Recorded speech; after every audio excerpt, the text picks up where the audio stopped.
Bab 16, Menyelamatkanmu dari bencana. Owen Handoko, Direktur Eksekutif Telwe Internasional di negara Bibastana.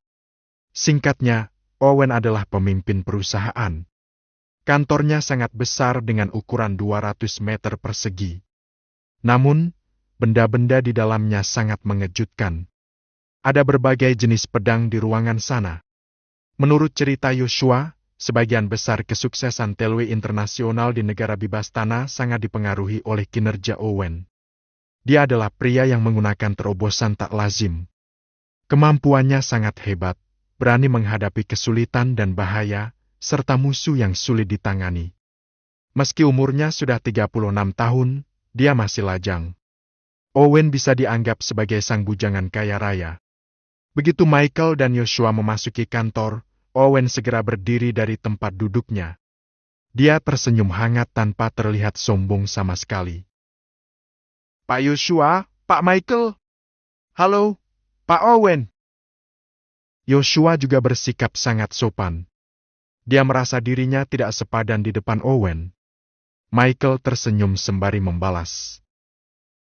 Pak Owen, jangan segan.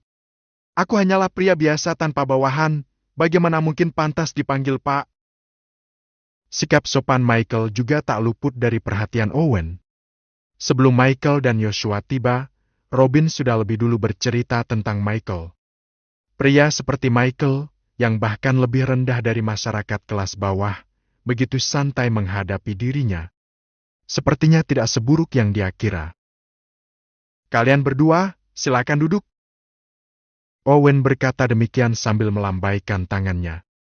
Di seberang Michael dan Yoshua, ada seorang pemuda yang terlihat baru berusia 26 atau 27 tahun.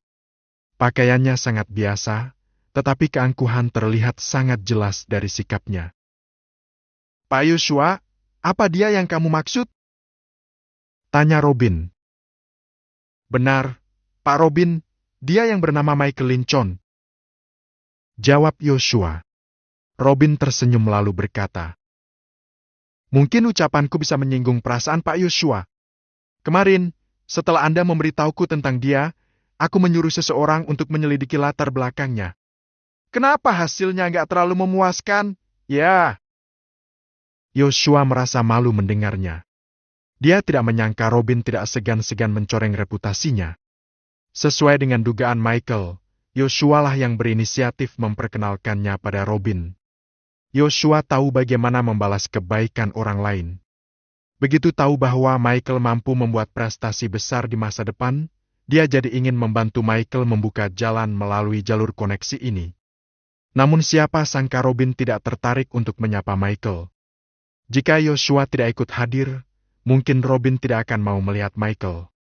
Suasana ini membuat Yoshua merasa sangat malu. Dia juga berpikir tidak seharusnya membawa Michael kemari. Kalau Michael marah juga, maka dia benar-benar akan dibenci oleh kedua belah pihak. Saat itu juga, Michael menepuk-nepuk paha Yoshua supaya Yoshua tidak perlu khawatir. Aku pernah dengar tentangmu, Tuan Muda Robin. Setelah melihat orangnya secara langsung, reputasimu memang seperti yang diberitakan. Ucap Michael sambil tersenyum. Robin bersandar di sofa sambil menanggapi. Tidak perlu memuji-mujiku, aku sudah bosan mendengarnya. Kalau begitu, apa yang ingin Tuan Muda Robin dengarkan? Tanya Michael sambil masih terus tersenyum. Robin mengerutkan kening. Padahal maksudnya sudah sangat jelas, tetapi orang di depannya ini masih saja bersikeras tidak mau pergi dari sini. Hal ini membuat kesabaran terakhirnya habis. Jika bukan karena Yoshua, pria di depannya ini tidak layak duduk di hadapannya. Karena kamu ingin mendengarnya, baiklah, aku akan memberitahumu. Atensi Robin pun tertuju pada Michael. Kenaikan harga Hermai Martin EXO memang tidak terduga, tapi aku melakukannya setelah mempertimbangkan hasil akhirnya. Jika dianalisis dari berbagai aspek, sebenarnya tetap ada efeknya. Masuk akal. Kurasa kemampuan meramalkan masa depan atau semacamnya hanyalah omong kosong belaka. Kamu cuma beruntung karena sudah menimbun bir kali ini. Oh, mungkin ada sedikit keberanian karena bawaan dari berjudi. Itu sebabnya kamu bisa menghasilkan uang bersama Pak Yoshua. Tapi, keberuntungan seperti ini kelak tidak akan sering terjadi. Lebih baik lakukan saja sendiri. Setelah itu, Robin mencibikkan bibir dan terlihat sangat malas meladeni ucapan Michael lagi. Silakan diminum tehnya. Pada saat ini, Owen datang membawa nampan teh. Pak Michael, jangan diambil hati ucapannya. Robin memang seperti itu, sifatnya jujur dan terus terang. Entah sudah berapa orang yang tersinggung karena ucapannya. Terkadang, aku ingin sekali menunjuknya. Aku cuma menyampaikan fakta. Kata Robin dengan dingin. Hubungan Owen dan Robin terlihat sangat baik, berkali-kali lebih baik dari Joshua. Kami tidak menginginkan tehnya. Michael berdiri, lantas melanjutkan ucapannya sambil tersenyum. Tujuanku kemari adalah untuk menyelamatkan Tuan Muda Robin dari bencana. Tapi, karena Tuan Muda Robin tidak terlalu menyambutku, lebih baik aku pergi. Wajah Robin langsung suram. Oh, jadi kamu mengutukku? Aku cuma menyampaikan fakta. Michael pun mengembalikan ucapan Robin yang dikatakan kepadanya barusan. Menarik? Haha! Berani sekali kamu menentangku. Kamu ini memang punya kemampuan atau terlalu percaya diri? Ujar Robin sembari menyipitkan matanya. Pak Robin, Michael memang punya kemampuan. Tidak ada ruginya kamu mendengarkan ucapannya sampai selesai, kan? Sela Joshua di saat yang tepat. Kamu ini, bisa sabar tidak sih? Owen juga angkat bicara. Oke, anggap saja ucapanku kasar barusan. Kalau begitu, silakan Master Michael jelaskan. Bencana apa yang akan menimpaku? Cibir Robin. Kedengarannya seperti permintaan maaf, tapi sama sekali tidak terlihat seperti sedang meminta maaf. Michael juga tidak ambil hati. Dulu dia seorang bajingan. Kemungkinan orang biasa saja meremehkannya, apalagi seorang tuan muda seperti Robin. Apa ada setumpuk anggur merah yang datang dari luar negeri di tangan Tuan Muda Robin? Tanya Michael. Aku produsen anggur, sudah pasti banyak anggur di tanganku. Jangankan setumpuk, lebih dari 10 tumpuk pun ada. Ada sekitar 10.000 botol anggur yang dikirim dari desa Watland, Prancis. Harganya 100 miliar. Ucap Michael tanpa ekspresi. Napas Robin tercekat, dia langsung berdiri dengan cepat. Dari mana kamu bisa tahu? Nada suara bicaranya yang tiba-tiba naik mengejutkan Joshua dan Owen. Robin, tenanglah. Kata Owen. Kak Owen, kamu tidak mengerti. Robin menggelengkan kepalanya sambil menjelaskan. Anggur merah itu dikirim beberapa hari yang lalu, rahasianya terjaga sampai sekarang. Selain aku dan asistenku, hanya ayah dan kakekku yang tahu.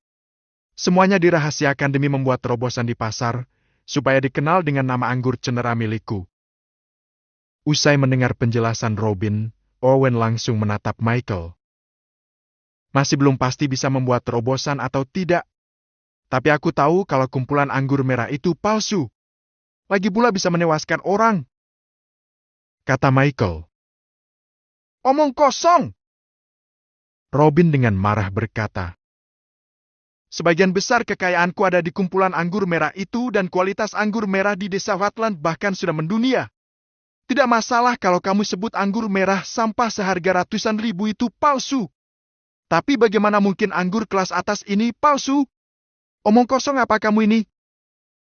Ucapan Robin memang benar. Ini adalah anggur merah yang dia impor dari saluran khusus. Tentu saja tidak ilegal, tetapi tidak diketahui oleh kompetitor lain. Modal yang setara dengan 10 juta per botol.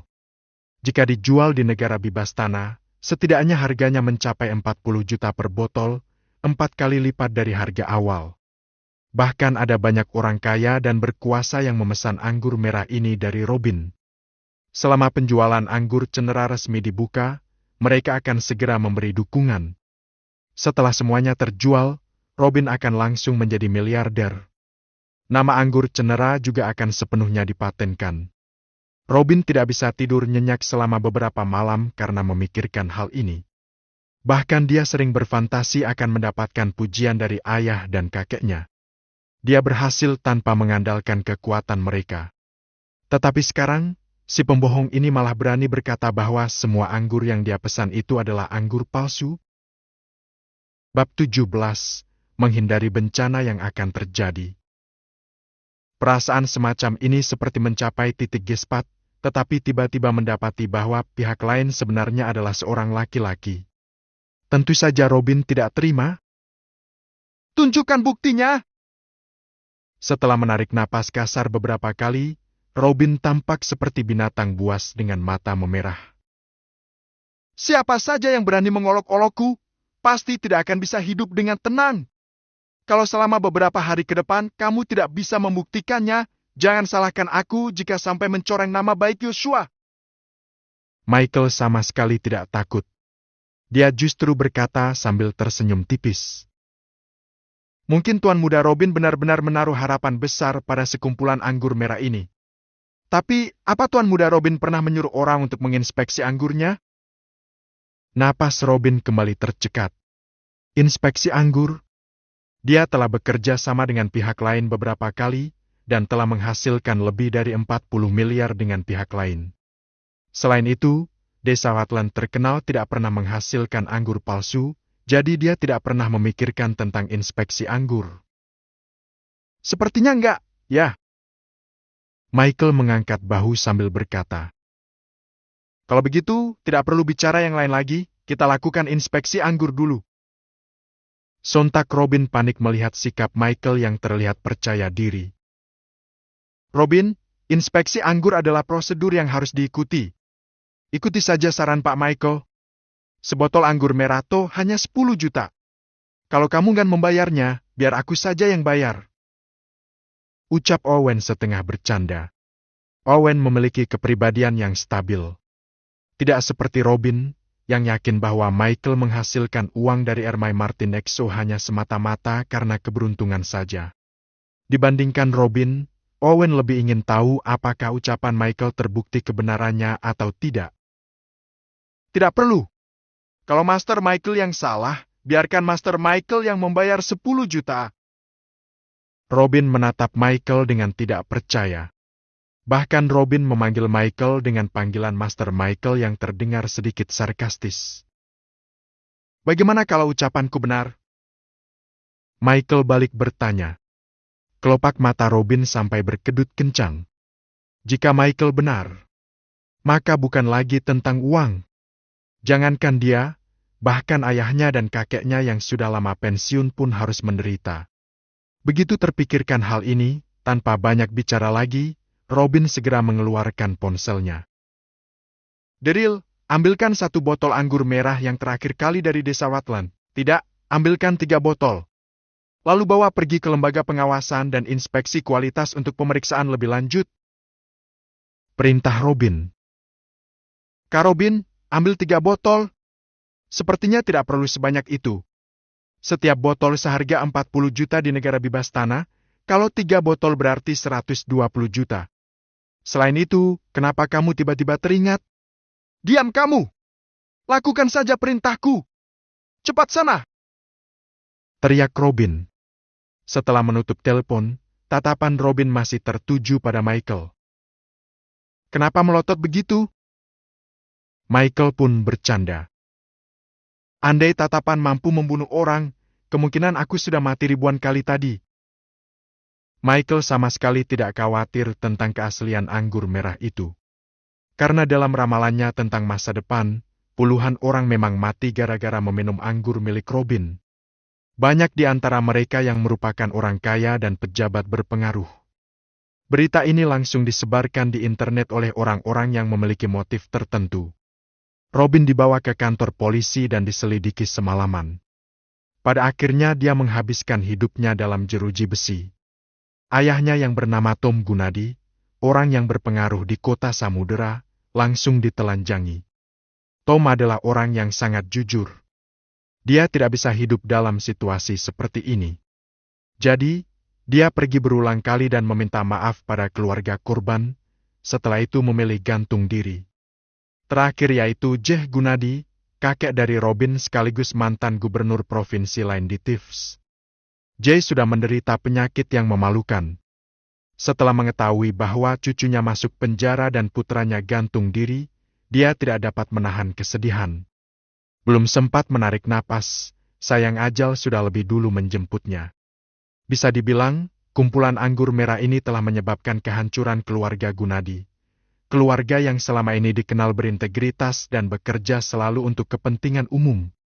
Michael juga tidak ingin pejabat yang bersih malah terjerumus ke dalam bencana secara sembarangan. Hal ini bukanlah hal baik bagi 20 juta penduduk di kota Samudera. Oleh karena itu, tindakannya kali ini bukan hanya demi berteman dengan Robin, tetapi juga karena alasan tersebut. Michael tidak merasa takut pada Robin, sebab dia sudah tahu hasilnya. Setelah semuanya jelas, sekarang Robin boleh bersikap kejam, tapi nanti sikapnya akan berubah menjadi ketakutan. Tak terasa, setengah jam berlalu begitu cepat.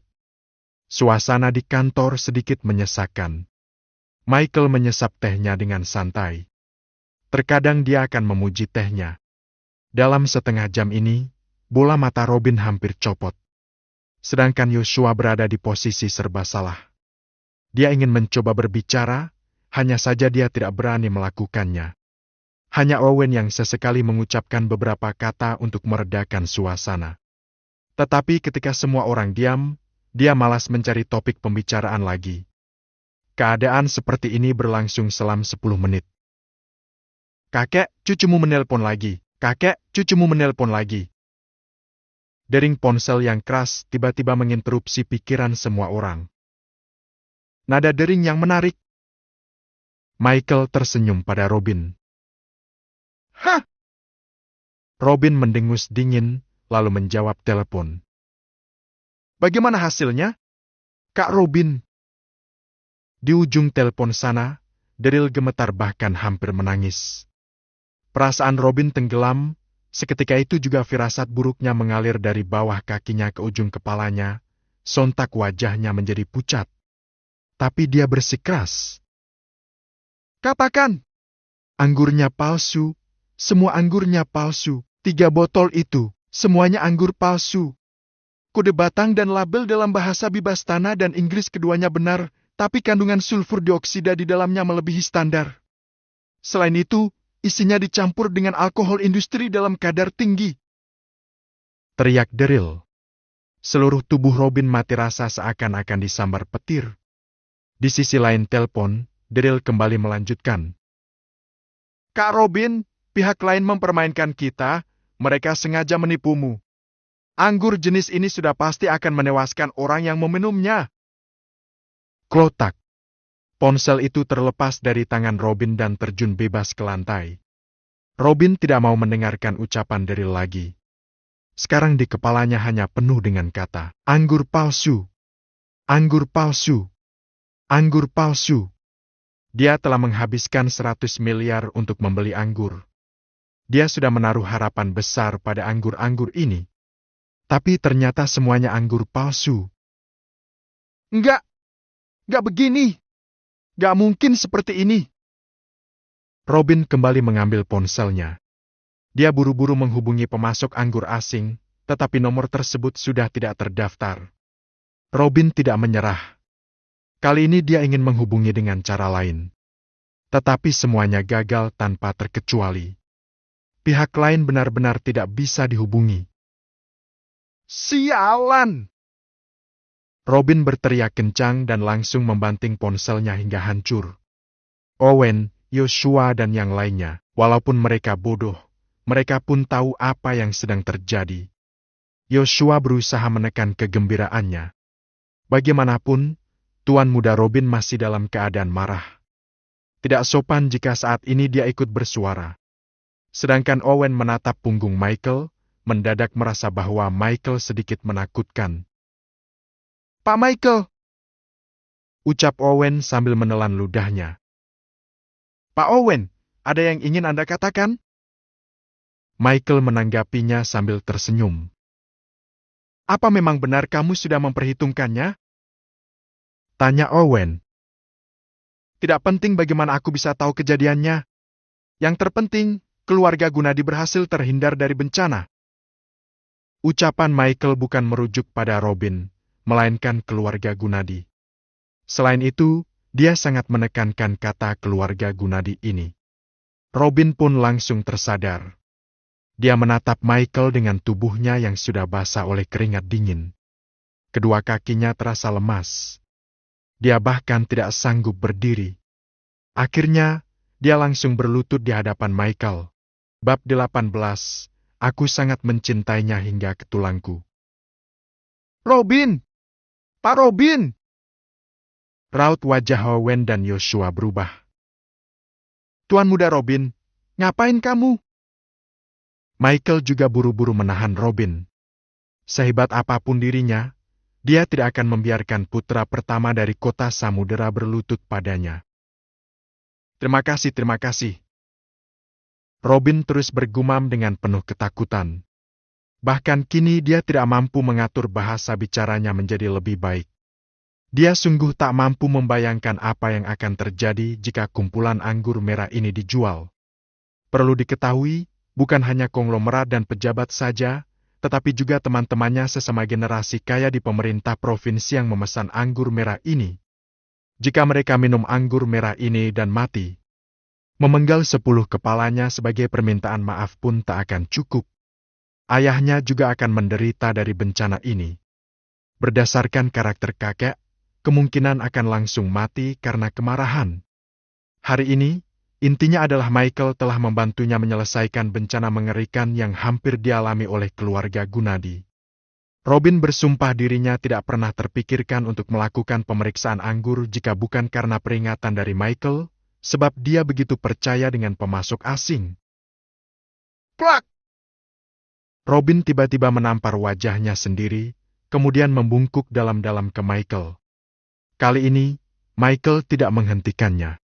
Sebagai orang normal, memang seharusnya melakukan seperti yang Robin lakukan saat ini. Pak Michael, aku minta maaf atas tindakanku yang gak sopan sebelumnya. Kalau bukan karena saranmu, kemungkinan besar hidupku cuma bertahan selama beberapa hari. Terima kasih. Terima kasih banyak. Dahi Robin bahkan hampir menyentuh lantai. Tuan muda Robin terlalu serius. Hal semacam ini sering terjadi, tapi Tuan muda Robin sendiri punya karakter yang baik, mau mendengarkan saran dariku. Itu sebabnya bisa terhindar dari bencana. Kalau nggak begitu, nggak ada satupun yang bisa menghentikan aksimu. Michael kembali membantu Robin berdiri. Pak Michael, aku bukan orang bodoh. Aku bisa bayangkan apa yang akan terjadi pada keluarga Gunadi begitu anggur merah ini terjual. Robin menatap Michael, tapi kali ini tidak sedingin sebelumnya. Kini terlihat sangat lembut. Itu berarti membuktikan bahwa pemikiran Michael sebelumnya bahwa betapa sengitnya Robin tadi, kini berubah menjadi sangat ketakutan. Pak Michael, kamu penolong keluarga Gunadi dan aku. Kalau kamu masih menghargaiku, kelak aku mau memanggilmu Kak Michael, aku nggak mau ngomongin hal lain. Selama aku bisa melakukannya, aku nggak akan menolak apapun urusan Kak Michael. Robin menambahkan. Terima kasih atas kebaikan Tuan muda Robin. Usiaku lebih tua beberapa tahun darimu, kedepannya kita bisa saling panggil lebih dekat. Tapi kita gak boleh menghilangkan kesopanan. Hahaha! Michael tertawa. Joshua tampak iri, diam-diam dia merasa Michael memang pria yang cakap. Hanya menggunakan beberapa kata saja mampu menaklukkan putra sombong seperti Robin hingga Robin mau membungkuk padanya. Pada saat yang sama, dia juga terkejut dengan kemampuan ramalan Michael, rasanya sungguh mengerikan. Dari wide network milik Charles, hingga konser Rizky Halim, kenaikan harga Ermai Martin EXO, ditambah kejadian sekarang. Satu pun tidak ada yang meleset. Kalau saja Joshua ragu-ragu sebelumnya, sekarang dia sepenuhnya sudah yakin. Sebelum itu, Michael dan Robin tidak terkoneksi satu sama lain. Benar-benar dua orang dari dunia berbeda. Terlepas dari ramalan Joshua benar-benar tidak mampu membayangkan bagaimana Michael tahu bahwa anggur merah itu palsu. Kak Owen, siapkan pesta. Hari ini aku harus minum banyak dengan Kak Michael. Aku nggak akan pulang sampai aku mabuk. ucap Robin pada Owen. Oke, Hotel Royal Semesta milik keluarga Santoso. Bagaimana?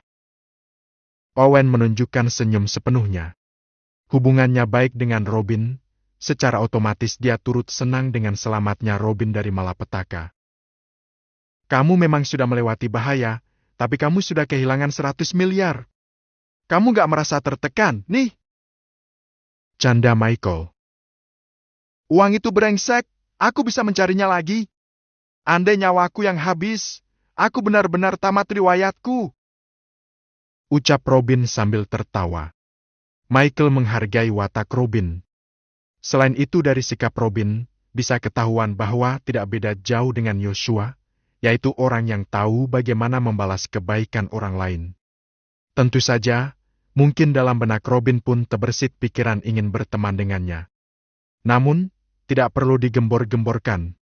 Selanjutnya, Owen memesan ruang pribadi di Hotel Royal Semesta pada siang hari. Saat ini waktu menunjukkan kurang dari jam 11 siang, jadi mereka kembali meminum teh sebentar. Menurut Owen, teh terbaik yang baru saja dibuat tidak boleh disia-siakan begitu saja. Namun, suasananya jauh lebih baik dari sebelumnya. Wajah Robin berseri-seri seperti adik kecil, sama sekali tidak terlihat sombong seperti sebelumnya. Setelah melihat kemampuan Michael, Owen tidak berani menyinggung perasaan Michael, bahkan sikapnya begitu sopan. Tidak perlu dijelaskan lagi, sebelumnya Joshua sama sekali tak berani membuat pertemanan dengan Robin. Tapi setelah Michael menyelamatkan keluarga Gunadi dari bencana, sikap Robin terhadap Joshua banyak berubah. Hanya ada satu alasan, yaitu Joshua telah memperkenalkan Michael padanya.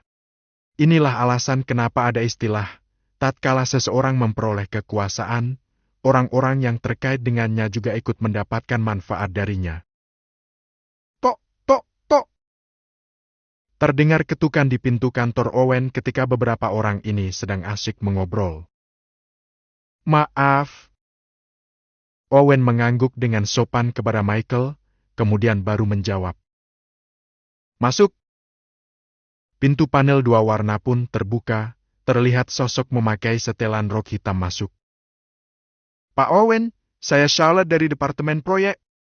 Pak Gio sedang rapat, jadi saya akan melaporkan kepada Anda tentang... Tiba-tiba ucapan Charlotte terhenti sebelum laporannya selesai. Sebab dia melihat Michael sedang duduk di sofa. Benaran kamu, ya? Charlotte menggosok matanya kuat-kuat, serta raut wajahnya terlihat tidak percaya. Ternyata, orang yang masuk ke dalam lift tadi benar-benar Michael. Tapi, bagaimana bisa begini? Bagaimana bisa Michael muncul di kantor Pak Owen? Terlebih lagi, senyumannya tampak anggun. Aku terus mencarimu, tapi selalu saja nggak ketemu. Kata Michael sambil tersenyum. Adegan ini membingungkan Owen dan Robin. Pak Michael, kalian saling kenal? Tanya Owen. Kenal. Tidak kenal. Michael dan Charlotte menjawab hampir bersamaan. Owen memandang Michael dan kemudian Charlotte. Charlotte buru-buru menjelaskan. Pak Owen, saya tidak mengenalnya. Saya. Michael tidak bisa menahan tawa karena wajah Charlotte tersipu. Tidak heran Charlotte melahirkan putri yang begitu cantik, sebab Charlotte sendiri sangat menggemaskan. Aku menyukainya. Kata Michael tiba-tiba. Semua orang terkejut mendengarnya. Jangan omong kosong kamu! Charlotte mengentakkan kakinya dengan tergesa-gesa. Kak Michael, kamu gak lagi bercanda, kan? Sudut mulut Robin berkedut. Berdasarkan kemampuan Michael, wanita mana saja mampu dia taklukkan, tapi malah lebih memilih karyawan biasa? Memang bukan termasuk biasa. Setidaknya karyawan ini cantik sekali, tapi penampilannya biasa saja. Ya, aku menyukainya. Michael memandang Charlotte sembari berucap kata demi kata. Aku mencintainya sampai ke tulangku. Andai nggak bisa menjadi suaminya, memberinya kehidupan yang terbaik dan paling bahagia, lebih baik mati daripada menjalani sisa hidupku selanjutnya. Charlotte tercengang usai mendengar ucapan Michael. Untuk sesaat, dia tidak tahu harus berkata apa. Meskipun dia tidak percaya apa yang dikatakan Michael, dia harus mengakui bahwa dirinya belum pernah mendengar ucapan semacam ini dari mulut Michael semenjak keduanya menikah. Adapun orang lain, bisa dibilang Joshua lebih paham mengenai hubungan Michael dan Charlotte. Robin dan Owen terkesiap. Apa Michael sedang menembak seorang wanita? Secara belak-belakan begini? Aku benar-benar ingin belajar dari Kak Michael. Kak Michael sangat pandai meramal. Kemampuanmu dalam mengejar wanita juga patut diacungi jempol. Robin makin memuja sosok Michael. Bab 19 September artinya memang berubah. Robin tidak tahu hubungan apa yang terjalin antara Michael dan Charlotte, tetapi dia tahu dari ucapan Michael menyeratkan bahwa Michael sangat mencintai Charlotte. Sangat dan sangat cinta. Gak disangka, ya? Ternyata kekasih Pak Michael bekerja di tempatku. Dunia memang gak selebar daun kelor, padahal orang terdekat tapi saling gak kenal. Owen tertawa. Pak Owen, tidak seperti yang Anda pikirkan. Charlotte juga ingin menjelaskan. Owen melambaikan tangannya sambil berkata, kesampingkan dulu laporannya. Ikuti beberapa proyek di Sentral Agung, aku yang akan bilang sendiri ke Pak Gio, kelak kamu yang jadi penanggung jawab proyek ini. Charlotte tiba-tiba membelalakan mata karena tidak percaya. Proyek Sentral Agung sudah diratakan. Kedua belah pihak telah bekerja sama selama beberapa tahun, yang bisa dibilang adalah seonggok daging segar tinggal disuguhkan. Siapa saja yang bertanggung jawab atas proyek ini pasti makmur. Tidak perlu khawatir tentang makanan dan pakaian, setidaknya tidak perlu bekerja keras. Banyak karyawan bergosip dengan penuh keserakahan mengenai proyek ini. Namun, proyek ini terus ditindaklanjuti oleh Pak Gio. Bahkan beberapa karyawan lama itu pun tidak bisa menyentuhnya, apalagi Charlotte yang hanya karyawan paling junior. Bagaimana bisa proyek sebesar itu tiba-tiba jatuh ke tangannya? Charlotte tanpa sadar menatap Michael. Michael. Pasti karena Michael. Karena beberapa kata yang dilontarkan Michael, Pak Owen jadi memberikan beberapa proyek itu padanya. Tapi apa alasannya? Kemampuan apa yang dimiliki Michael hingga membuat Pak Owen teramat peduli? Bahkan, ada rasa hormat terselip dalam tindakan Pak Owen. Charlotte menggigit bibir bawahnya sebelum membalas. Pak Owen, terima kasih atas kebaikan Anda, tapi saya baru menjabat kurang dari setahun, saya tidak cukup pantas memegang beberapa proyek ini. Kamu itu kekasih Pak Michael, aku percaya kamu bisa. Kata Owen. Charlotte merasa pandangan dunianya akan diputar balik. Hanya karena Michael berkata suka padanya, Pak Owen mengira dia berkemampuan. Apa-apaan ini? Apa keduanya memiliki hubungan? Namun, Charlotte juga sepenuhnya mengerti.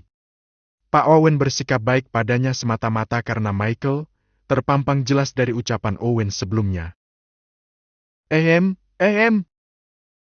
Owen berdeham pelan saat melihat Charlotte tidak menanggapi. Lantas berkata, itu, setelah ini kami mau makan bersama Pak Michael, kamu mau ikut bersama kami? Seketika itu juga Charlotte segera bereaksi.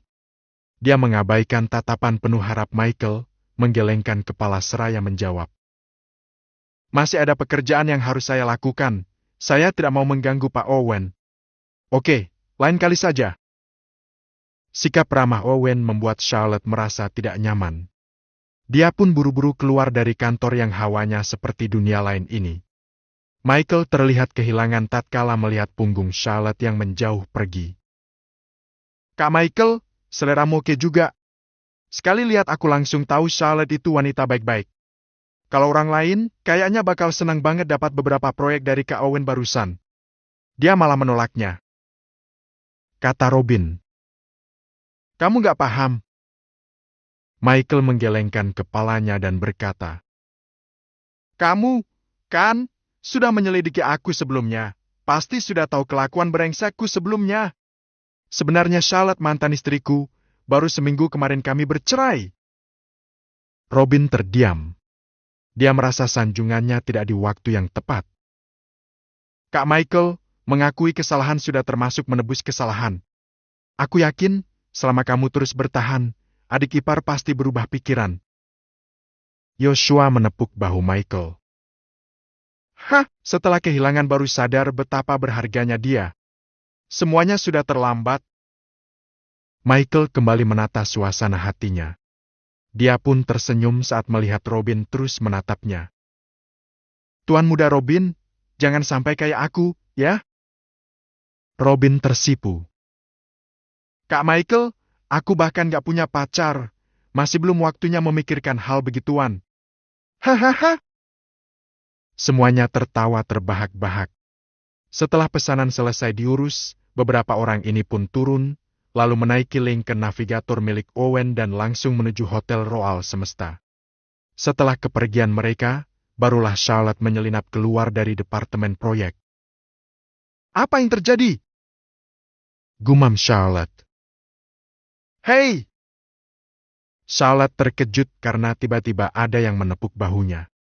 Begitu dia menoleh, ternyata yang menepuknya adalah Gloria, sahabat sekaligus teman koleganya di departemen proyek. Charlotte 3 tahun lebih tua dari Gloria, tetapi dalam hal senioritas, Gloria adalah pendahulu Charlotte.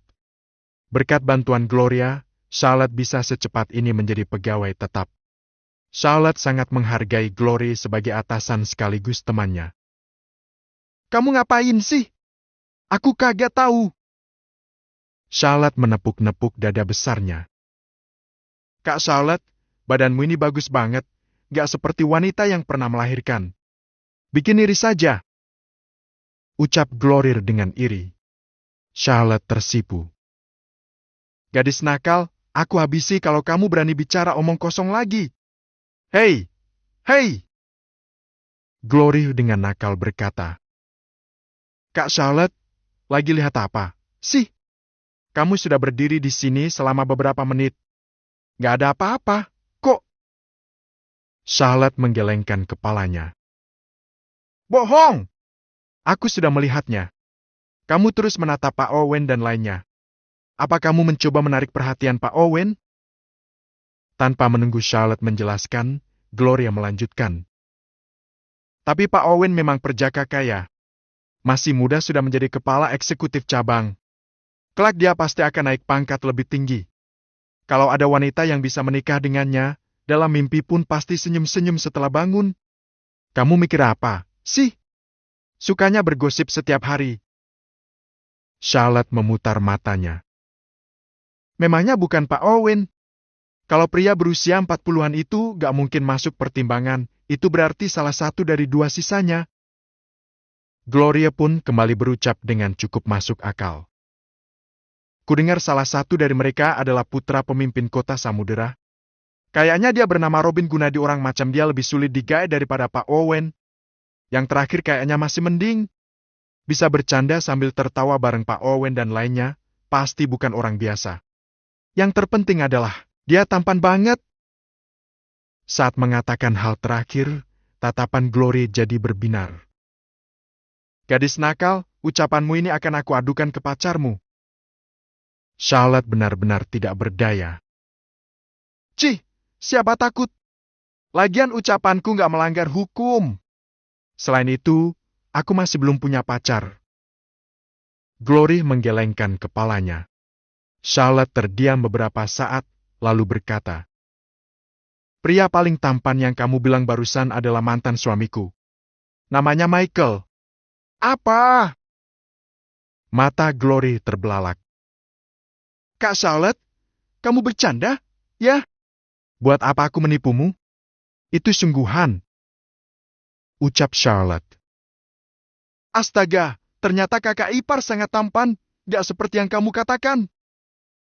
Saat berbicara mengenai ini, Gloria buru-buru tutup mulut, lantas dengan lembut menampar wajahnya menggunakan tangan kecilnya. Kak Charlotte, maafkan aku gak bermaksud menyinggung hal yang menyakitimu. Sebenarnya, kurasa ada pepatah yang sangat tepat. Pria tampan kebanyakan brengsek, mati saja mereka semua. Masalah keluarga bukanlah hal yang harus dibicarakan di depan umum.